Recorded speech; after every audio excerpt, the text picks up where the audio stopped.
Hello guys. जैसे कि आप सबने देखा, अभी हमने लिमिटेशन एक्ट ख़त्म किया है और मेरे पास बहुत सारे मैसेजेस आ रहे थे कि लोगों को उनका शेड्यूल याद करने में बहुत दिक्कत हो रही थी। तो मैंने एक शॉर्टकट तरीके से एक सारे आपका जो इतना बड़ा शेड्यूल है, इसमें आपके 137 आर्टिकल्स है, उनको एक बहुत ज़्यादा शॉर्ट वे में लिख लिया। इसे याद करना बहुत ईजी हो जाएगा और आपको सारी चीज़ बहुत स्पेसिफिकली अलग से समझ आ रही होंगी। तो आइए हम देखते हैं कि हमें इसे कैसे याद करना है और कैसे पढ़ना है। पहले तो आप स्टार्टिंग का देख लीजिए। जैसे कोई भी आपका सूट होता है, अकाउंट से रिलेटेड, कॉन्ट्रैक्ट से रिलेटेड, डिक्लेरेशन से रिलेटेड, डिक्री से रिलेटेड, मतलब आपका आर्टिकल 60। तो आप ये सोचिए, आपको टोटल 137 आर्टिकल्स याद करने रहते हैं, जिसमें से कि आपके 50-60 तक तो आपको याद करने के आपका 3 साल ही है। ठीक है, आपका कोई भी अकाउंट से रिलेटेड आ जाता है, कोई कॉन्ट्रैक्ट से रिलेटेड होता है, कोई डिक्लेरेशन से रिलेटेड हो, कोई डिक्री और इंस्ट्रूमेंट होता है, तो जो उसकी लिमिटेशन होगी वो सिर्फ 3 साल होगी। अब यहीं पे अगर इमूवेबल प्रॉपर्टी से बात करते हैं, तो इमूवेबल प्रॉपर्टी में अगर आप उसका रिडम्पशन या फोरक्लोजर करा रहे हो तो 30 ईयर्स, और अगर रिकवरी ऑफ सरप्लस ले रहे हो तो 3 ईयर्स। उसके अलावा आपका कुछ भी होगा तो आपका 12 ईयर्स जाएगा। और वहीं आप मूवेबल प्रॉपर्टी का लेके चलोगे तो मूवेबल प्रॉपर्टी आपका 3 ईयर्स बात करता है। तो जैसे हमने पहले पढ़ा था, आपका अकाउंट, कॉन्ट्रैक्ट, डिक्लेरेशन, डिक्री और मूवेबल प्रॉपर्टी 3 ईयर्स। वहीं आपका इमूवेबल प्रॉपर्टी आ रहा है जिसमें आपका सरप्लस वाला हो रहा है तो 3 ईयर्स, और अगर रिडम्पशन और फोरक्लोजर आ रहा है तो आपका 30 ईयर्स हो रहा है। आपका आर्टिकल 71 तक खत्म हो गया। अब आता है टॉर्ट्स वाले में थोड़ा सा डिफिकल्ट हो जाता है, बट आप ऐसा कर सकते हो, अगर आप वो सारे आर्टिकल्स ना याद कर पाओ तो मैंने इसमें डिवाइडेशन कर दिया। जैसे आप पहले 3 ईयर्स वाले याद कर लो, फिर 1 ईयर वाले, फिर 2 ईयर्स वाले। तो आप 1 ईयर वाले याद कर लो और 2 ईयर्स वाले याद कर लो। अगर उसके अदर देन कोई होता है तो वो आपका ऑटोमेटिकली 3 ईयर्स में चला जाएगा। ठीक है, वहीं उसके बाद आ जाता है आपका ट्रस्ट का। ट्रस्ट में अगर आपकी मूवेबल प्रॉपर्टी होती है तो वही हमने ऊपर पढ़ा था कि movable property 3 years, immovable property तो 2 ईयर्स। देन मिसलेनियस मैटर में भी मैंने डिवाइडेशन कर दिया कि अगर आपका 1 ईयर होगा तो प्रीएम्पशन, सेटिसाइड के लिए भी आपका 1 year, set aside sale by revenue court अगर आपको सेटिसाइड करिए तो 1 ईयर।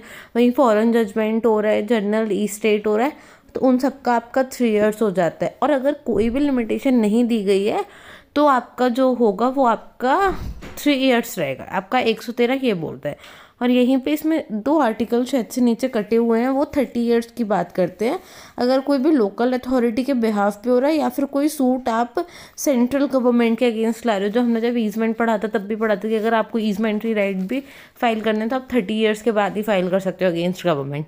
तो वो 2 लास्ट मेथड कट गए। ठीक है, अब हम इसका हमारा सूट वाला पार्ट खत्म। अब हम आ जाते हैं पहले अपील पे।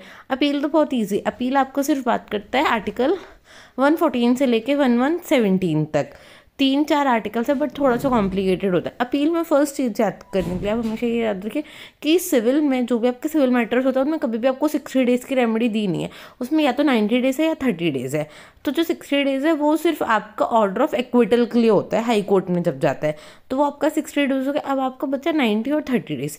तो आप थोड़ा सा इसमें कन्फ्यूज़ होते हैं कि कब 90 डेज़ होगा, कब 30 डेज़ होगा, क्योंकि इसमें कोई ईयर वाला है ही नहीं।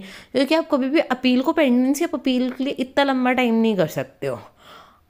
नहीं, अगर आपके किसी एक्ट में स्पेसिफिक अपील का टाइम लिखा हुआ तो आप उसके हिसाब से जाओगे, उसमें आपका लिमिटेशन एक्ट अप्लाई नहीं होगा। ठीक है, अब आपका थर्ड शेड्यूल आ जाता है। जो थर्ड डिवीजन है वो आपकी एप्लीकेशंस की।